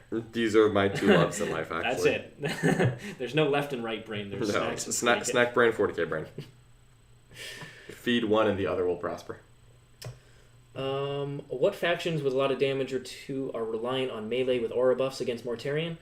I'll tell you, it's called Blood Angels. And if you want to see how that works, you go check out that stream match that we played.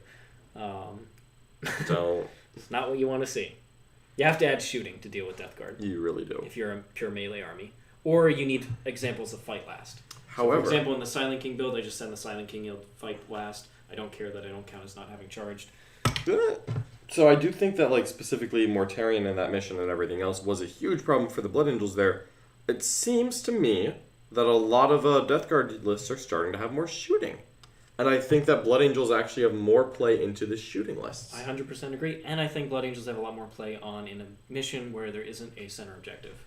And you can pull the Death Guard apart more easily. Yeah. I would agree. So maybe on, like, there's more play there, but it's still, like, going in with a big unit of, full rerolls to hit and trying to just nuke somebody like Mortarion. Probably not what you want to try and do. Nope. You want to play around him, kill their other resources, tag him, obsec objectives, that type of thing. Absolutely. Is there a general terrain guideline for competitive games that is followed? What would you recommend? So there's a couple for Games Workshop themselves. I know they posted the guidelines on their website, but it's also in the Big Core rulebook. They have examples of the terrain. And it's 4 ruins. They got some forests and craters around the board and some armored containers. Very similar to the types of terrain that we use. Mm-hmm. And then the other one is WTC, the World Team Championships. They have specific heavier terrain boards with a lot more smaller ruins, and they change the terrain based on the mission. So I think both of those are like 2 of the standards right now. Yeah, those would both be good ones to look up. Richard, any thoughts on using the Orb of Eternity on the Lord instead of the Voltaic Staff? Not really. What is the difference for the Orb of Eternity? The Orb is a 4-up for so the one time reanimations, the one time. Got it. I just don't think a one-time relic is that good. I'd rather have the Voltaic Staff over multiple turns, especially because I love taking Code of Combat, and the extra damage from the Lord is nice. It is really nice, yeah. Also access to the Tesla strat, which lets me put 4-up mortals on a the bunch Tesla strat. So I actually just don't like those that. words. Tesla, mortal wounds, none of these things are my friend. It's really powerful to armies like Harlequins, which is where I used it the most. Where pretty much every turn I popped it off, and it's like, oops. Get him with the zap stick. Well, all his characters are down to 2 or 3 wounds. I sent the Silent King in, and did that overhead freeze? Or is that just a delay? Maybe it froze. No, it looks good over here. Okay. It's good. Maybe I was just like holding still for a second. Yeah. Interesting. Why would I do such a thing? But that turn where I sent the Silent King in late game and auto exploded him on death, he killed every single character. Tragic. Beautiful. Not a fan. What's my opinion on the Transcendent Catan? I think they're solid overall if I was to take a Catan, but frankly, I just don't think the Catan Still not overall. quite I'm just there? not convinced about Catan in general. I think top players are too easily play around them. They're not fast enough. They don't have a lot of buffs because they don't benefit from a lot of Necron rules, and they're expensive. Makes sense to me. I mean, it's more points than 20 Necron warriors. They are cool models, though. That's a lot. They are cool, and they are star gods. No, I mean, of course. Did you guys give or receive any prep on the list you sent forward into the Nopin or the list you received? Any cliff notes? I did send the night before some little cliff notes to Mikey, and I talked to Tank Roberts right before playing the Las Vegas Nopin final, so I did get some hints from him on what exactly he thought the list did best. if you guys are to be a part of a streamers event again, what changes would you make to list creation to allow a smoother handoff? I think it was what Peter and some of the other guys have mentioned after having experienced the event, is we probably allow whoever is playing a brand new list in the second round would get to be coached by the player from the first round. So I would have got to coach Mikey in that instance. I think that would have made the games even closer and better overall. Yeah, it's hard to just take up a brand new list and play it into another army. What I noticed was that there were instances, I think someone pointed out was that in round 2, all 4 of the winners of round 2 were people who had written the list and played it in round 1. So literally, people playing their own army were 4-0 against people playing someone else's army. That tells you a lot about the importance of familiarity with your army, practice with an army, reps. All those things are, those are really important. And it's something we talk about with our coaching clients, of course, but you can really see it in action there. Vet going to once per game, maybe? It could. But, like the Jinsular Cult one? Frankly, 4 CP is... You're enough. Not using it that often. And probably Dark Elder will have better strats and supporting pieces in their new book. Would not be surprised by that at all. So maybe you're only doing 1 Vect anyway, if it stays at 4 CP. Yep. I just want to give the Order War guys a big cheer for how fast we played. It was like 2 hours and 25 minutes for the entire stream. We just play a ton of games. Yep. So we got the reps in. Gotta go fast. This is typically how we play. And of course, it's shorter than 8th edition games overall with 1 less turn. And because of how scoring works, it's actually, there's less bookkeeping there as well. Yep, absolutely. So I also think the willingness to literally do nothing turn 1 does not hurt. It does not hurt. It's like, all right, I've advanced, I've thought about it for about 5 minutes, and no shots are fired. Go ahead. What weapons are you guys thinking are must-takes versus the new Death Guard meta coming? Plasma versus Melta, Lightning Claws versus Thunder Hammers, playing Space Wolves in a tournament. Looking to update the list. I like multi-meltas a lot still. Yep. However you can get them in. I still like Lightning Claws, frankly. That no reroll aura can only be in so many places. I also really like the humbled Autobolt rifle. If you need to just dump a lot of shots on someone, the Autobolt rifle is the best way to just roll a lot of dice for your generic Space Marine list. So that is what I like to see. Yeah, if you need to kill Poxwalkers, it's gonna do it.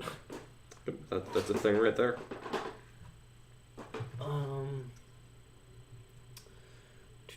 But yeah, Melta seems very, very powerful right now. Just having a couple, you don't have to go crazy on Melta. Yeah, but having some is definitely wise right now, I think. And Siegs, are you thinking Novak is still the best dynasty? I personally think so. I certainly think it's the best in combination with the Silent King. But it's not like Custom Dynasty is bad by any means. It's also very powerful. It's just a different style list. Yep. Makes a ton of sense to me. The Silent King build fits my play style more. A very highly synergistic, precise movement army. That's what I like. Yeah. That's what Richard is very, very good at. It plays very similar to my old Tau list. Ugh, disgusting. John knows. Nothing ever dies. Hits harder than I'd average. Is there a Nick type of brush over there with that can be beat up? Hello, friends. Hi, Nick. I mean, almost any of them can, but yeah.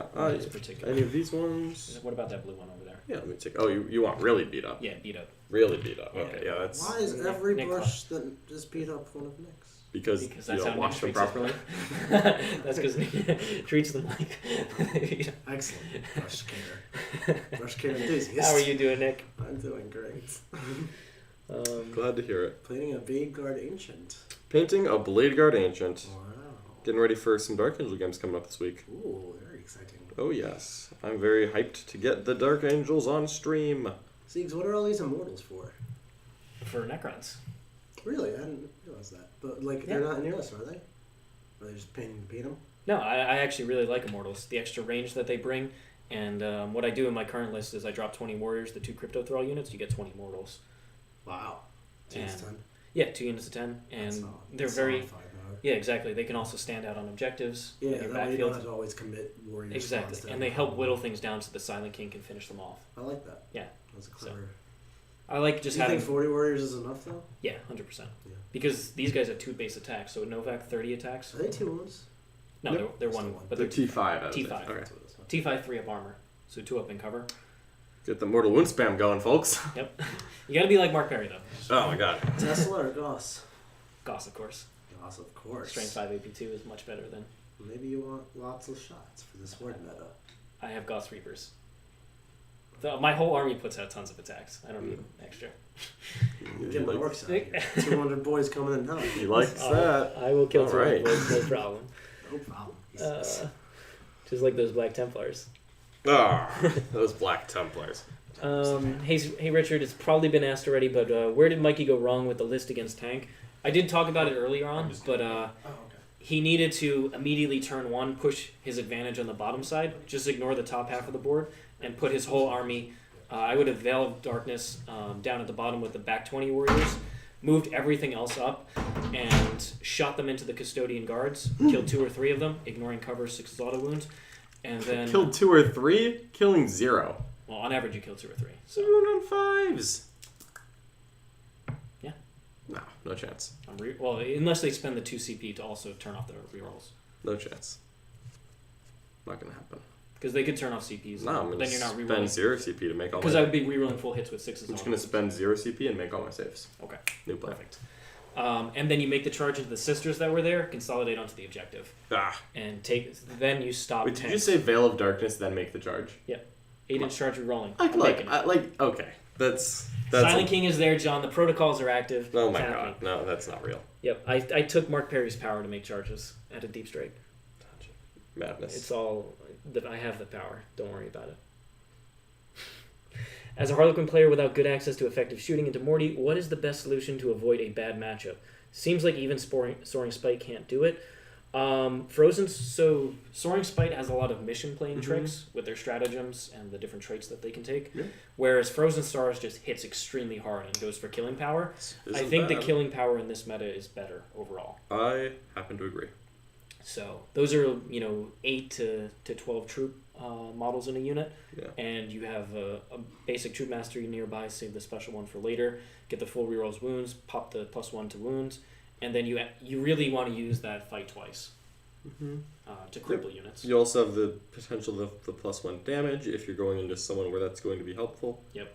Lots of good things to be done with. I think you go for damage over the mission tricks because most of the powerful armies right now have very good obsec or heroic intervention shenanigans on objectives, and so the tricks aren't as powerful as they were I would a agree. couple months ago. Also, people have caught on to the tricks and they know all of them now. There's only so many times you can get Nick with the Heroic interventions? heroic interventions. Well, there is how many times, and it's one more. It's one more. It's always one It's more. Shoot. How are you guys doing? What are you painting? So I am painting up some Necron Immortals. I'm about to throw some basing on here. And then John is working on a Blade Guard Ancient for his new Dark Angels list, which is coming on stream tomorrow, 1 p.m. Eastern Time. Absolutely. Dark Angels versus Death Guard. The 2 latest books, head-to-head. Who's going to win? I'm super excited to get that out. That should be a great game. Hey John, played your Sisters and Custodies phenomenally. Could you see yourself playing some variation of that list in the future? Yeah, it's definitely possible. I like Pure Sisters because I like sisters, and I just want to play with more girls. I do like the Custodies, and actually what this did is it made me want to put more Custodies into my guard list. Or like, now I'm like, what if I just do like my sister's guard list with all the same guard and just fill it with Storm Shield's Custodian guard? Like, how many could I fit? It's like, you could fit a decent amount, you know? Yeah. Also for like Mars Admech. That's your board control. That's not bad right there. You just take all the shooting and then 2 units of them with the captain, and that's your board control and your OPSEC. Yep, I would not at all be opposed to seeing something like that. So no, I think that Storm Shield change was just massive for them. They're so. Oh yeah, they're still tanky. See, I hate it, but like I don't think that you take the Terminators anymore. I think you just go Sword and Board Guard. Like. And then you support with Dreads. Yeah, you can do Dreads, but like I don't think that there's a reason to take Terminators anymore because the Sword and Board Guard are so durable for the points. Like I don't want to spend more points and be like sometimes less durable. Yeah, I'd agree there. What about the Tesseract Vault? Just no point in considering when we can take the Silent King. Yeah, I mean the thing is the Silent King can't be shot from behind obscuring terrain. The Tesseract Vault is going to get shot whenever your opponent wants to, and Sisters with Multi-Melta are all over the meta, and they will pick that thing up like almost instantly. Yep, that is a very true fact. It's just not going to survive, and that's a quarter of your army gone. I'm gonna get a water real quick. Do you want something? No, I'm good. Thank you. Be right back. So I just don't think it has a lot of play. I would take regular Catan before I took the Tesseract Vault.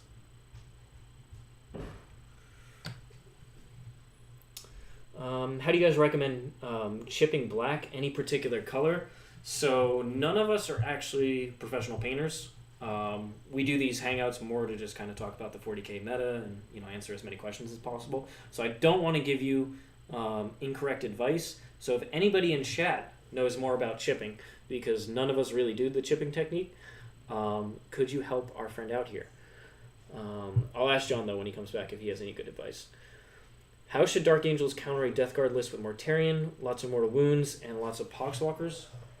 John will be back in a second, but I think he's going to say Talon Masters for the Poxwalkers. And then to soak the mortals, that's the harder part. I don't know if John is running Servitors in his list or not, but they could do that type of job. Dark Angels do have some nice denial tricks if they're coming from psychic powers, but the mortals that are coming from weapons is a little different. Is the Silent King or the Nightbringer necessary for competitive Necron lists? No. You can run a competitive Necron list without either of them. I think the Silent King is much better than the Nightbringer, and I think he makes the Silver Tide list extremely powerful, brings it up to top tier in my opinion. But you could also play the custom Dynasty build and not have either of those, because he doesn't really fit in there. That's where you're running things like Wraiths and large Scarab Swarms, etc. What do you think about Mephrit Dynasty overall and with the Silent King and Snipers? It's cool, but I feel like I'd rather have the AP and extra attack and combat with Novak rather than the extra AP and shooting. I just think the Novak strat is the best strat that Necrons have access to. 1 CP, just +1 attack is amazing. And then comboed with the rerolls the Silent King gives, I think that synergy is just one of the most powerful that Necrons has. So I think the shooting is already good overall, especially because Necrons have 1 CP ignore cover. Is Nick still excited about Deathwatch, or did that not last? I think he's still excited about Deathwatch, and especially because we'll eventually get these heavy intercessors and be able to play them on the YouTube stream. Because without them, we've been just kind of proxying Eradicators as heavy intercessors, and we don't really want to proxy on the YouTube streams. We try not to in the War Room either, but willing to make exceptions there to bring out the top tier stuff.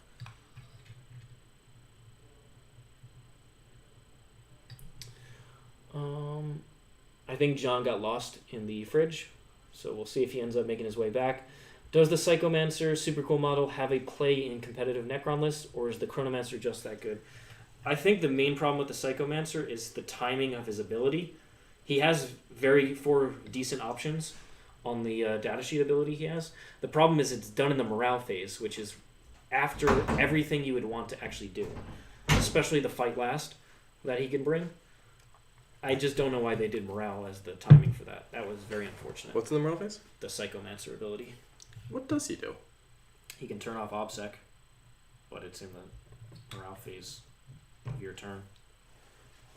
So what? It's cool if he's taking a trip to contested objective, but like... Yeah, it's just not... You just get more bodies. Yeah. Oh, he's such a sweet looking model too. Yeah. I mean... if they just change the timing of it, I'd like it a lot more. He can get the Add a Vindicator, which is the targeted smite, which I do like. He gets the Add a Vindicator. Yeah. 2 CP, adds an Imperial Assassin, Add a Vindicator. So I like that Cryptic Arcana. He can only take it, but I still don't think it's worth taking him just to get it. Pity, pity, pity. What is the best Cornetto trilogy movie? Shaun of the Dead, Hot Fuzz, or The World's End? Shaun of the Dead. Shaun of the Dead, 100%. See? Immediately. Full agreement. No doubt. No questions asked. No one was unsure. We knew the answer. How would your current list deal with something like TJ's Nopen list? My list or your list? Both of ours. I think my white scars would just... I honestly think they'd be fine. Like, he has 3 giant models, of which I'm not killing all 3, but I can probably drop 1. Screen out mortals for as long as you can. Avoid contact for several turns. Nuke his obsec, contest his objectives. Pretty much the same. I mean, Yeah. I have 10 Scarab bases that can just soak mortals for a while. Yeah. And after that, I'll happily take him on the warriors as I still obsec all the middle objectives. Because he doesn't have a lot of killing power besides the mortals, and they don't efficiently kill scarabs. So No, they don't. that's why I prefer running 2 units of scarab bases for screening purposes and soaking mortals. Mm-hmm. So Totally makes sense. I think I'd be fine. I also have the Silent King to be a real pain because he has no tools to deal with him, and I'm just gonna near him every single turn. Stupid Minears. Boom, boom. Meow, meow, 12 damage. meow. Get wrecked. Gosh darn it. I do hate the Minears. It wouldn't be bad if your Minears ever died. They just don't. They just, literally, I've put ridiculous amounts of firepower into these Minears before, and it's like, alright. It's like, let's put an entire +1 to hit plasma squad. Didn't kill a Minear. What? Killed 2 of my own models. Like, this is literally not real math. How do you think Dark Angels handle mortal spam? Pretty decent, only because they've got some great Deny the Witch options. Azrael denies the Witch.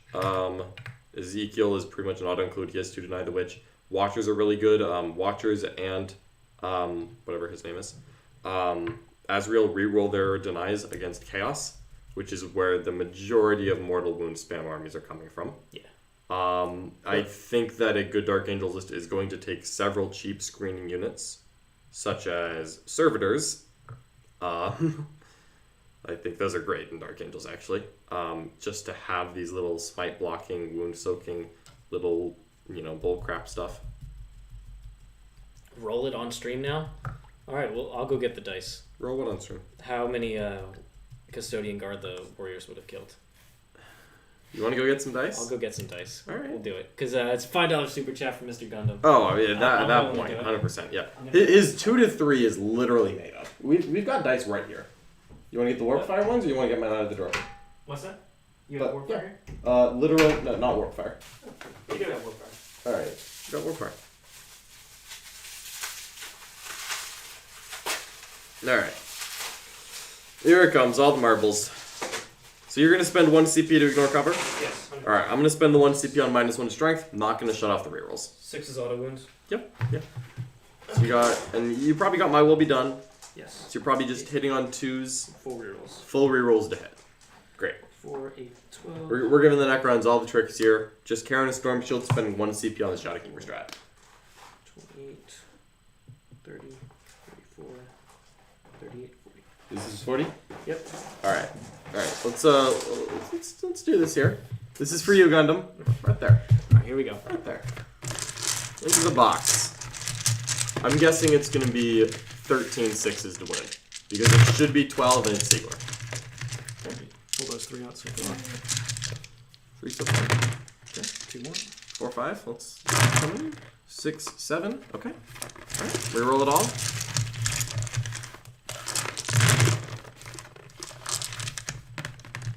Pretty good.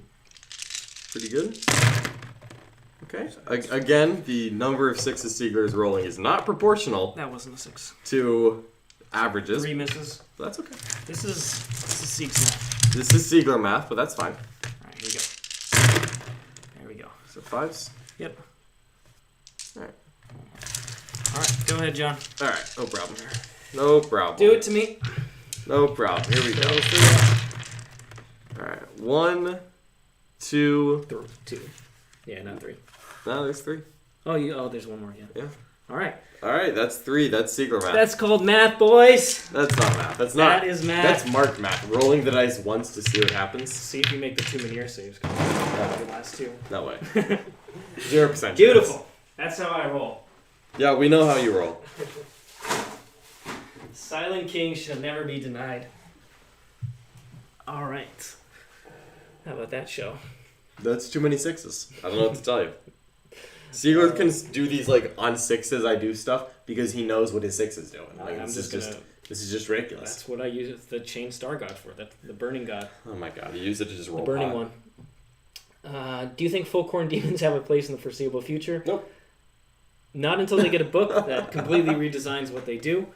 However, Bloodletter Bombs did make a decent comeback in Australia, and they've been doing pretty well down there. These are definitely not bad. Pure Corn is not... Pure Slanesh is very strong. Zinch, with some allied stuff, is okay. Bringing in things like Beast and Urgle is also solid, but Pure Corn is just probably the worst of the demons, frankly. Yeah. And, you have good corn options, but not really pure. Yeah. Corn is, by its definition, so very one-dimensional. Yep. It is cool looking, though. Look, can't deny that. That is cool looking. How many Scarabs and Wraith units do you think you'd run in a Eternal Conquerors or Relentless Expansion competitive list, and what troops, how many? So my War Room client, Anarmisil, has done an incredible job over the last 2 Art of War leagues, and he's won both of them with a custom Dynasty build. So if you want to check that out on BCP, just put in Art of War, and you should be able to find the list on there. No one can stop these Necrons, huh? Yeah, and winning with the custom Dynasty, very, very strong. Can you guys totally explain mixing Space Marine chapters? Want to bring Space Wolves or White Scars and Dark Angels in separate detachments?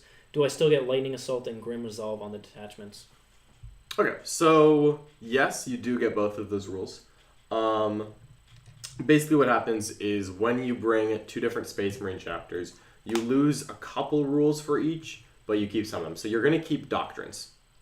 So you're going to still get Devastator Doctrine, all of that stuff. You're going to lose, I believe it's called the Sons of the Lion and Strike Off the Head. So that your White Scars will not be +1 damage on the charge. And your Dark Angels will not get the Raven Wing bonus and the, in Devastator Doctrine, the Green Wing one in Tactical, and the, whatever the other one is, the Deathwing one in Assault. So you're going to definitely not get the full suite of rules. Also, you will not be allowed to make a Dark Angels Vanguard with your Warlord, or a Ravenwing, whatever it's called, Ravenwing Outrider with your Warlord. That wouldn't give you 3 CP back. You will not be allowed to do that. I personally don't think that that's worth it. I think White Scars really, really like being pure the way the current meta is. And the just the way the game is, like what units, White Scars are using. But if you wanted to, that is what you would lose. Got a $2 super chat from Mr. Matt James. Hot Fuzz is his pick. Hot Fuzz? Hot Fuzz is still good. Don't get me wrong. I'm going to be honest with you. I haven't seen Hot Fuzz. Really? I think not. you'd enjoy it. I certainly might. I'm not going to fight it. Have you seen Spaced? I've TV show? Not seen Spaced. It's from the same guys. Okay. And it's very, very good and funny. And it's the nerdy type of humor. Wow, that, my favorite. Fits this crowd. So if you haven't seen Spaced, highly recommend it. Good to know, good to know. Keep that in mind.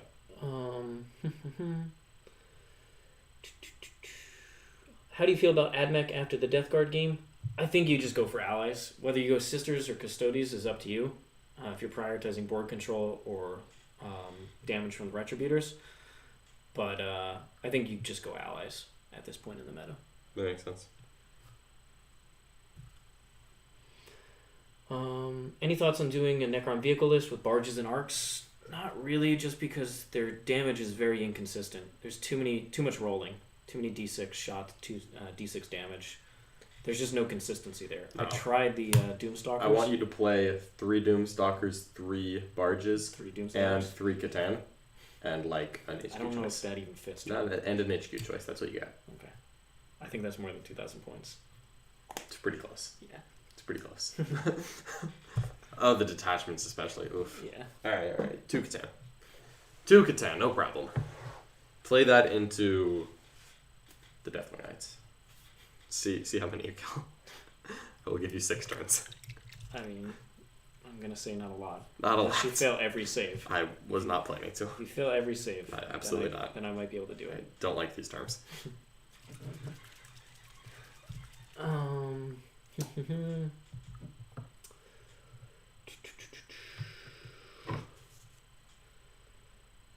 The shield wall goes down. No. How do you think the Necrons do against Emperor's Children Terminators with the Keeper's list? I mean, that list, I have to see it on the table. It's actually very interesting. I think it is genuinely very strong. It is very strong and it is very interesting, but I agree. I really want to put that on the table. We are going to see something similar on I think, Thursday in into the Dark morning. Angels, and that will probably give us information about the army as a whole. Because I am genuinely interested to see how it does. Like, I'm like, oh, this it has a lot of tools all over the place. It really does. Like, it has an obscene amount of tools when you actually start counting these things up. Also, just has crazy board control with Like, durable units. Yeah, I think the first time I read it, I genuinely just missed the fact that there's like a whole like 10 beasts of Nurgle. I'm like, oh crap! There's actually a lot of this. How am I shooting? How am I killing these? My objectives. Slowly. Yeah. So. Jeez. It can just put a ton of pressure on you, and then have very durable units on the backfield that you can't really efficiently deal with. Mm-hmm. So, it just racks. As you saw from the scores that he got, it was 90 plus every single game. Yeah, no kidding. Very good stuff there. Siegs No Space, respect for the niche knowledge. It's a great show. Very underrated. And there's so many classic jokes in there, too. I think John would really like it. It's the same type of humor that we have. Okay. I'm interested. Sophisticated, nerdy. Yeah, yes. On point. Absolutely. Nick wouldn't get it. Considering new AdMech boxes and packaging have been leaked, does this hint that a new AdMech codex is coming soon? I would guess it's part of the campaign that they talked about, but I actually was not aware that new AdMech stuff had been leaked. Yeah, I didn't see that. Are these new kits? Is it just a new image of the repackaging that they might be doing? I am interested. We know they previewed an AdMech like HQ option, but that was it. Like a Skitari. Probably an alpha. Yeah, I think they actually showed his whole thing now, right? Did they? Like not like his rules, like what he looks like, right? I thought that they had. But not sure actually. I'm second guessing now. I mean, I'd be happy for AdMech to get a new codex. Yeah. Well, Games Workshop indicated that there's a campaign coming, and then they just have told us literally nothing about it or when it's coming. There's a campaign, but just don't worry about it. Yeah, like, hey, there's this campaign coming. It might have rules, and we're like, oh, does it have rules? It also might have Drukari, Death Guard, and just complete silence. Factions that got rules ready. Yeah, I'm pretty sure Death Guard are in it. I'm like, why? With Novak, 10 Lich Guard or 20 Flayed ones. I prefer the Lich Guard because they give my list something else, which is a very durable unit that can stand out on objectives with essentially a 1-up in cover. Yeah, makes sense. I really like that aspect of them. And then in Melee, with the Silent King rerolls, they give you something that's high strength, rerolling to wound. So it's very efficient into these things like Dark Angel Terminators that have transhuman permanently active. You think I would do that? So I like having that. Flayed ones are good though. The -1 to hit strat is just very annoying when you're trying to deal with 20 flayed ones. They have the ability to fight twice, so it lets them get all over the board. I think flayed ones overall are very, very strong. Yep. And they have a crazy volume of attacks as well. John has seen just have 5 of them, go into something and just pick it up. Alright, that was stupid. You know it. You literally rolled more wounds than you had attacks. Get out of here. I had exploding 6s. You act like that justifies it. Exploding 6s, John. Oh my god. Siegler exploding 6s are just crazy. Imagine if I played Sisters. I don't think you'd be a good Sisters player. No? No. The whole point of Sisters is that you roll well. Like with Miracle Dice, you're like, well, wow, I've just been nerfed to doing what I normally do. Why do I even have Miracle Dice? Yeah, I don't Siegler wouldn't Miracle Dice his 12-inch Repentia charges. That would be the flex option, though, is you just leave them all out there. Oh, look at all those 6s I could have been using. Don't need it. I did that once. I played a White Scar game at a tournament and didn't use a command point. It's just like, let me just... Who hurt you, John? No one. No one at all. How important is homemade shipping container size versus the official GW ones? Not really that important, honestly. I mean, what infantry sees over it and what sits behind it is actually kind of big. I think they're Okay. both reasonably. It depends tall. on how often you're using these shipping containers, but like I'm pretty sure that a plasma scepter sees over a GW shipping container. If your shipping containers are tall enough to hide a plasma scepter, it's a big difference. Yeah. You know what man, this reminds me of my complaint about Dark Angels, where every single one of their freaking named characters has a back banner. I'm like, oh man, like this looks cool, but like I really don't want it here, but I also don't want to be just modeling for advantage blatantly. Good thing I have bodyguard roll. Good thing I have the bodyguard roll, honestly. It's a real nice thing for those Dark Angels, tell you what. Any thoughts on Mono Zerikin with the Silent King? I think it's solid. I just think Novak is quite a bit stronger. The whole army is designed that it's very powerful in shooting and very powerful in melee at the same time. Zerikin is just, it's nice to have the feel no pain against mortals, but I just don't value it as highly. Mm-hmm. Because you can take scarab screens. Yeah. Maybe like if something like, Thousand Suns or Chaos Demons became like super popular. I just don't think we're at a point yet where mortal immunity is worth as much as the combat. If you like Simon Pegg in Spaced, watch him in his first comedy sketch show, Big Train. 2 awesome series. I will definitely check that out. Thank you for the recommendation. Hey Richard, what is more fun to play for you, Tau, Admech, or Necrons? Right now, Necrons. I think Necrons are one of the best designed armies to come out, and they have a lot of flavor. Yeah. So I'm enjoying them. I think the playstyle fits me the best. If Tau and Admech get updated rule sets, that could change, but I'm enjoying Necrons the most right now. That totally makes sense. What's your vote for best OBSEC troop unit in the game? Whoever's next to the Rights of War captain, Vanguard veterans. All right. Best in the game. Let's we got a couple minutes here. Let's think of a tier list here. So like the Necron warrior has to be considered. Yes. I genuinely think that just the Space Marine intercessor with the audible rifle is really freaking strong. Intercessors are kind of the stock standard of good units. Yeah. I mean, a Battle Sister squad is good, but I don't think Harlequin quite up troops are there. very strong. Harlequin troops have got to be up there. Their OPSEC is so annoying. Poxwalkers are really good for the price. Yeah, and the strat access that they have. Yeah, and the strat access that they have. If they fail 5-inch stretch, though. Don't be out of command points. Do not run out of command points when you're playing Death Guard, folks. You get drastically different results. Oh man, I don't know. Honestly, since you said troop choice, I might be willing to give it to the Necron warrior. Is that what you're thinking right now? Probably. I frankly think you need very specific tools to deal with it, and even if you whittle it down, it's almost a detriment to what you're trying to do. Yeah. Because of reanimations. Reanimations just makes it such a mobile Half the OBSEC damn platform. time. I hate that so much. It's like specifically do not shoot them. Oops, you chipped a couple and I got some back. Well, now they're on your home objective. Yep. Whoops. Great. Or the point where John was shot the Telemon into combat, and I almost blocked off his deep strike charge. Yeah, I was like, oh, okay. Whoops. No. It's like, oh, no. We're done. No. These shenanigans are not allowed. No, I was very not in the mood for those shenanigans. But that's what makes them so fun and powerful. Are Deathwing command squads not OBSEC? They can be. They can be. If you have Rights of War nearby. They're not OBSEC in the context of generically, and you cannot do so with a Vanguard either. The Vanguard does not give it a command squad OBSEC. Only the Terminator Squad, Terminator Assault Squad, the Deathwing Terminator Squad, and Classic, the, whatever it's called, Relic Terminator Squad? Yeah. Did I say that? Yeah. Yeah. And the next question is about them. What do you think of taking the Relic Terminators? You know what? Honestly, don't hate them. Stormbolt or Lightning Claw is pretty darn cheap. There is a bit of a downside to not having Storm Shields in the unit. That's my big problem. That Like, extra honestly, bit of defense. Honestly, though, I'm low-key tempted by just like 15 of them and Azrael. Yeah, at least you get a 4-minute link at shooting. Yeah. I think you They're want not at least a couple expensive. models to have that defense. Yeah, the big thing is having the 1-up save, 0-up, and cover. Again, when you start getting hit by Plague Abyss Crawlers, you're like, yeah, that guy's just going to take 2-up saves.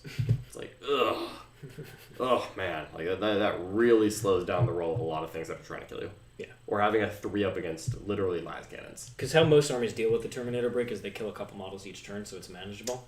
Yeah. Now, if you've got an Apothecary, that's the whole thing we do. Yep. Big pain in the butt right there. Don't wings and banners not count for line of sight, or did that not make it? That is not part of the current rule set. They used to not count. Yeah. But right now they do, and I'm none too pleased for it. I have indeed seen the It Crowd. I've seen a lot of British comedies. The Thick of It is another favorite of mine. Is this like Robin Thicke? No. No. No. No. This No, Thick have two it's a C's political in it. comment. It's Oh, a okay. political comedy. If you like Veep, which was the HBO show, the creator of The Thick of It helped write that. So both very, very good shows. I actually haven't watched that much television. Was there a bigger thought process behind your choice to include 2 Chronomancers and not a Royal Warden in your list in the Nopin? Mainly because I like having 2 Warrior bricks that are in the middle of the table. And without the 5-up Mineral, they aren't as defensive as you want them to be. I think you need 2 Chronomancers. 3, I tried 3, and it did decently well, but it was a lot of points in 3 models that don't have offensive output, really. What? Unless it's getting tropical in here. Unless it's getting tropical and they want to finish off a Keeper of Secrets. But usually they do nothing, and they did nothing. I always roll the 1. The rest of the game is just 1s to hit. It's amazing. Yeah, well, you do 5-ups on like everything else. Your miniers are literally stupid. You love the miniers. Well, I rolled Snake Eyes on the miniers that game. That was the first time that happened. It wasn't a big deal though. Well, I was in a good position, but it could have been a big deal. Still dropped a casual 6 damage on a Keeper of Secrets with that. It's like, ugh, God. Yes, Peter Cabaldi is a straight-up legend. See, chat knows. Do you deep strike your Terminators or mostly start them on the board? What is better? I'm a big fan of starting them on the board personally. However, Relic Terminators would be the option to deep strike because they actually have guns. And a 1 CP plus 1 to wound on a Stormbolter unit is honestly pretty good. Yep. Like, potentially 40 shots, 1 CP plus 1 to wound. Like, okay. I like that. So that's definitely something I would consider. Yeah, I can see it. I am a man of taste indeed. Thank you so much, Punkbox. But I think that's going to be the end of this stream. Yeah. We are going to be back tomorrow with a brilliant stream game. It is Dark Angels for the first time with their new rules up against the Death Guard. So 2 of the latest books going head-to-head against each other. That's going to be super exciting. Wednesday, we will be back for another Hangout in Hobby. We're actually switching it around for this month. We're doing both hobby streams as public ones. Mm-hmm. And then if you want to rewatch them later, that's where you become a member. You also get the sub badges, emotes, and early access to our review videos. All the good stuff right there. And then on Thursday, we've got back-to-back games as usual. Mm-hmm. That is going to be me playing my Necrons up against John playing his Blood Angels. Playing Blood Angels. Yep. And that is a sub match. And then in the War Room that night is going to be John playing Dark Angels once again. Probably an updated version of the list he'll try out on Tuesday. Yep. Up against Mr. Mark Perry playing a Slanesh list. I am feeling particularly angelic this week. And I will be smiting many foes of the Emperor. John is going to be sending his righteous fury through the stream house. Absolutely. So tune in for that, and we hope to see you then. All right. Thanks so much, everybody, for hanging out with us, and we'll see you next time.